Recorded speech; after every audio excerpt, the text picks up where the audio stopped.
हमारी लुलू अपनी कजन क्लेटी को देखकर सोचती है मैंने इसको पिछले 5 सालों से देखा नहीं है, लेकिन मैं एक ही नजर में इसको पहचान पा रही हूँ। इसका फेस तो अभी भी बहुत ज्यादा लवली है, ये तो अभी भी बहुत ज्यादा प्यारी है, लेकिन पता नहीं अभी ये सुधरी होगी या फिर नहीं। तो तभी वहां पर जो लाल बालों वाली बच्ची थी वो तो चिल्लाई जा रही थी, अपने बाल पकड़ लेती है।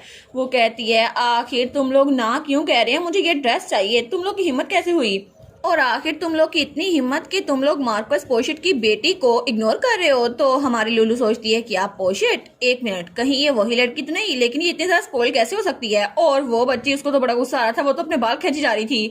वो सोचती है ये तो वही आदमी की ग्रैंड डॉटर है ना जो पिछली बार मुझसे मिले थे जब मैंने उनको मेडिसिन दी थी, है ना। उन्होंने कहा था मेरी ग्रैंड डॉटर आपकी एज की है तो आप उनके साथ मिलकर बहुत अच्छी सी रहेंगी। लेकिन वो सोचती है सच में ही उनकी ग्रैंड डॉटर है। तो तभी वहां पे क्लेटी कहती है लेडी पोशिट, मुझे लगता है ये गाउन ये लेडी फेराथॉन के लिए टेलर किया गया है। तो वो कहती है क्या लेडी फेराथॉन, तो वो कहती है जी जी मैं एडमिट करती हूँ ये आप पे बहुत ज्यादा वंडरफुल लगा लेडी पोशिट, लेकिन अनफॉर्चुनेटली ये तो लेडी फेराथॉन के लिए बनाया गया ना। और क्लेटी उसको और गुस्सा दिला रही थी, उसको मैनिपुलेट कर रही थी। तो तब वो बच्ची तो और ज्यादा चिल्लाने लग जाती है। वो कहती है फेराथॉन, आखिर ये फेराथॉन है कौन, ये लेडी फेराथॉन आखिर है कौन सी बिला। तो हमारी हीरोइन सोचती है अनबिलीवेबल, मेरी कजन तो अभी बिल्कुल सेम ही है जैसे बचपन में थी ना, बिल्कुल वैसे ही। और तभी वहां पे इसकी रिक्वेस्ट आती है surprise quest, fill it with the soda. ये फिर से आ गई है और तब नोटिफिकेशन आई थी रीडर आपने नोटिस किया है ना, अब आप क्लेटी को वैसे नहीं छोड़ सकती क्योंकि वो आपका मजाक उड़ा रही है ना। तो तब हमारी हीरोइन तो स्माइल करती है। तो नोटिफिकेशन आती है सोडा सोडा, मुझे सोडा चाहिए, कंडीशन आपको क्लेटी को उसकी जगह पे रखना होगा और आपको इसके रिवॉर्ड के तौर पर 5000 कैश ड्रॉ टिकट मिलेंगे। तो हमारी लुलू सोचती है मेरी कोई इंटेंशन नहीं है कि पीछे बैठ के बस चुप करके देख ही रहूं क्योंकि मैंने क्वेस्ट एक्सेप्ट कर लिया है। और उसके बाद वो नीचे आ गई थी। तो वो कहती है क्लेटी, तो क्लेटी जैसे उसको देखती है वो कहती है ओ माय देखो सही मुझे यहाँ पर आज कौन मिला। तो तब वो कहती है मुझे लेडी पोशिट इसे आपसे इंट्रोड्यूस करवाने दें, ये है मेरी कजन लुटिशिया फेराथॉन। तो हमारी लुटिशिया वहां पर खड़ी थी और बहुत ज्यादा क्यूट थी। तो तब हमारी लुटिशिया सोचती है लुटिशिया इसने मुझे मेरा नाम से बुलाया है ना, लेकिन पहली बार मैं इसकी जुबान से अपना नाम सुन रही हूँ। तो वो लड़की कहती है क्या लेडी फेराथॉन, तो क्लेटी कहती है जी बिल्कुल, ये इस ड्रेस की राइटफुल ओनर है, ये ड्रेस इसी के लिए बनाई गई है जो कि आप वहां पर देख रही है। और वो ड्रेस उस बच्ची के पीछे थी। तो उस बच्ची को तो और भी गुस्सा आ रहा था। वो कहती है सच में ये ड्रेस तुम्हारी है। और वो तो हमारी लुलू से लड़ने के मूड में थी, लेकिन हमारी लुलू खामोश होकर उसको देखी जा रही थी। तो तब हमारी लुलू कहती है किसे पता, मैंने तो यूट्रस के बारे में कुछ भी नहीं सुना। तो वो लड़की कहती है क्या तुमने नहीं सुना, ये ड्रेस तुम्हारी नहीं है तो फिर किसकी है। तो तब वो कहती है क्लेटी इसका मतलब है कि तुम जो कह रही थी वो झूठ है कि ये ड्रेस लेडी फेराथॉन की है। तो क्लेटी कहती है क्या, कितना अजीब है ना, लेकिन यूट्राफेलिया उन्होंने तो कहा था कि वो लेडी फेराथॉन के लिए एक्सक्लूसिवली ये बनाती है। तो हमारी लुलू कहती है वाओ इनक्रेडिबल क्लेटी, तुम्हें सच में पता है कि ये ड्रेस मेरे लिए है, लेकिन आखिर तुम्हें ये सब कुछ कैसे पता कि असल में इस ड्रेस की ओनर मैं हूँ, क्या तुमने खुद से अंदाजा नहीं लगाया। तो क्लेटी कुछ नहीं बोलती। तो लुलू कहती है क्या यूट्रन तुम्हें सीक्रेटली बता दिया था कि ये ड्रेस मेरे लिए है। तो क्लेटी कहती है सबको पता है कि यूट्रा ने तुम लोग की फैमिली के साथ एक्सक्लूसिव कॉन्ट्रैक्ट बनाया हुआ है और इसी वजह से बाकी यंग लेडीज के लिए ड्रेसेस नहीं बना सकती वो। तो हमारी लुलू कहती है ओ कम ऑन सिस्टर क्लेटी, आप प्रिटेंड कर रही है ना कि आपको कुछ नहीं पता या फिर आपको सच में कुछ नहीं पता।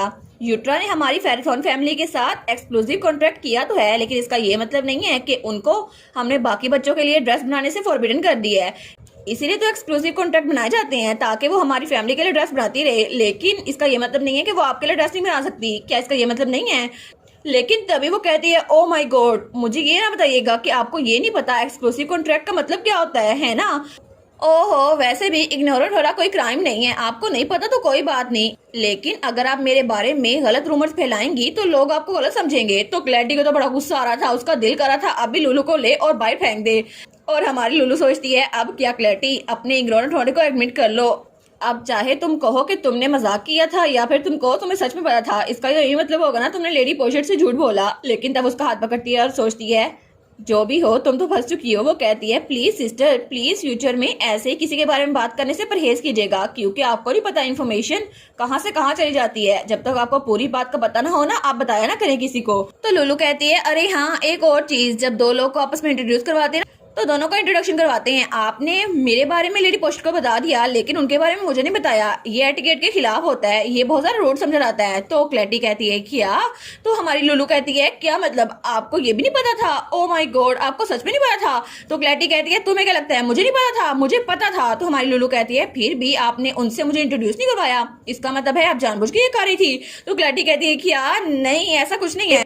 तो तब हमारी लुलू कहती है सिस्टर सच में आपने तो सीरियस मिस्टेक कर दी है, लेकिन आपकी उम्र में तो सोशल गैदरिंग जल्दी होती हैं, तो अगर आपने बाकी लोगों के साथ भी ऐसा किया तो लोग क्या समझेंगे। और इसका मतलब था कि तुम्हारे पास कोई मैनर्स नहीं है और ना ही रिफाइनमेंट है, तो तुम जिंदा कैसे रह सकोगी सिस्टर। लेकिन वो कहती है प्लीज अगली बार ख्याल रखिएगा मेरी प्यारी सिस्टर। ऑलराइट। तो क्लैटी को तो बहुत ही ज्यादा गुस्सा आ रहा था, उसकी तो बहुत ज्यादा बेइज्जती हो गई थी।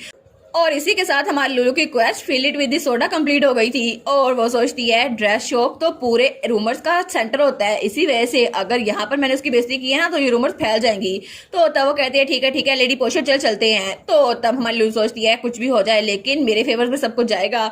तो हमारी लुलू स्माइल करती है, वो सोचती है पोअर थिंग। तो पीछे से लेडी पोशर कहती है चले जाएं, लेकिन क्या मतलब, मैं यहाँ से कहीं जाने वाली, अभी तक मैंने वो ड्रेस नहीं खरीदी। तो वो दोनों कहती है क्या इतना सब कुछ हो गया, इसको अभी भी ये ड्रेस चाहिए। तो तभी वहाँ पर शॉप की अटेंडेंट भी खड़ी थी जो कि शुरू से वहां पर थी। तो हमारी लुलू सोचती है लगता है कि लिटिल लेडी को कुछ फर्क नहीं पड़ता अगर बात उन तक ना आए। तो वो उस ड्रेस की तरफ भाड़ी थी और उस ड्रेस को पकड़ते हुए कहती है क्या सच में तुम ये ड्रेस मुझे सेल नहीं करने वाली, तुम जो भी कीमत मांगोगी मैं तुम्हें दे दूंगी। तो अटेंडेंट कहती है मुझे माफ कीजिएगा माय लेडी, लेकिन जैसा कि मैंने आपसे कहा इस ड्रेस को पहले कोई खरीद चुका है। तो वो चिल्ला कहती है मुझे बताओ फिर कौन है, मैं उससे ले लूंगी।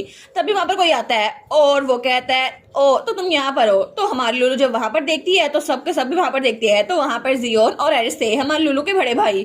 तो तब वो दोनों लड़कियां भी उनकी तरफ देखती हैं तो वो कहती हैं वाह ये तो बहुत ज्यादा हैंडसम है।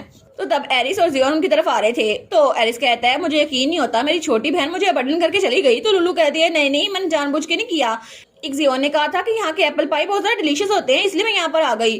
तो एरिस कहता है तो अगर हम लोग फ्लावर आउटिंग में बाहर चल ले तो इससे मेकअप हो जाएगा है ना, सिर्फ हम तीनों चलते हैं। तो पीछे से लेडी पोशर सोचती है वाह ये कितना ज्यादा हैंडसम है ना। तो तब जियोन कहता है मुझे गले लगाओ और मेरे बालों को सहलाओ ठीक है। तो क्लैटी सोचती है क्या ये सब तो अंकल की तरह दिखते हैं, इसका मतलब है कि ये अंकल के बेटे हैं। तो ये आखिर लुटिशिया के साथ जरा फ्री क्यों हो रहे हैं, वो उसको इतना पसंद क्यों करते हैं।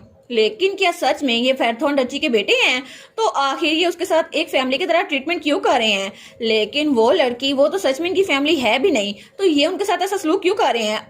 और वो दोनों तो लुलू को पकड़े हुए थे। लेकिन तभी वहां पर एक जियोन आता है, वो कहता है तुम लोग इतनी जल्दी आ गए, मुझे लगता है तुम लोग के पास कुछ ज्यादा फ्री टाइम है। तो एरिस कहता है जब एक स्ट्रे कैट मेरी छोटी बहन को चुरा लेना तो मेरे जैसे बिजी इंसान को भी कोई चॉइस नहीं बचती कि वो कोई एक्ट करे। तो हमारी लुलू कहती है ठीक है तुम लोग लड़ते रहो और मैं मेक श्योर करूंगी कि पूरा महीना सिर्फ फादर के साथ अकेले गुजारूं। वो कहते हैं क्या नो वे। तो क्लैटी सोचती है नो वे ऐसा कैसे हो सकता है, ये लड़की तो ये सब कुछ डिजर्व करती नहीं है, ये तो कुछ भी नहीं है, ये तो इलेजिमेट डॉटर है, मेरे डैड ने मुझे यही बताया था। तो आखिर ये तीनों उसको अपनी बहन क्यों समझ रहे हैं, उसके साथ इतना अच्छा सलूक क्यों कर रहे हैं। तो हमारी लुलू कहती है मैं खाना भी डैड के साथ खाऊंगी, टी टाइम भी उनके साथ करूंगी और ट्रिप भी उनके साथ करूंगी। तो वो तीनों कहते हैं नहीं हम लड़ थोड़ी ना रहे थे, हम तो तुम्हारे साथ ही हैं, हम थोड़ी ना लड़ते हैं। तो क्लैटी हमारी लुलू की कजन वो सोचती है पहले तो मैं इससे अपने शूज पॉलिश करवाया करती थी, ये तो जरा घटिया थी, लेकिन ये इस फैमिली में इतनी खुश कैसे रह सकती है, वो तो जल भून रही थी। तो तभी एरिस कहता है अच्छा ये ड्रेस ये वही ड्रेस है ना जो युट्रा ने मेंशन की थी है ना, और वहां पे वो ड्रेस पड़ी हुई थी और उसके साथ ही लेडी पोशर खड़ी हुई थी।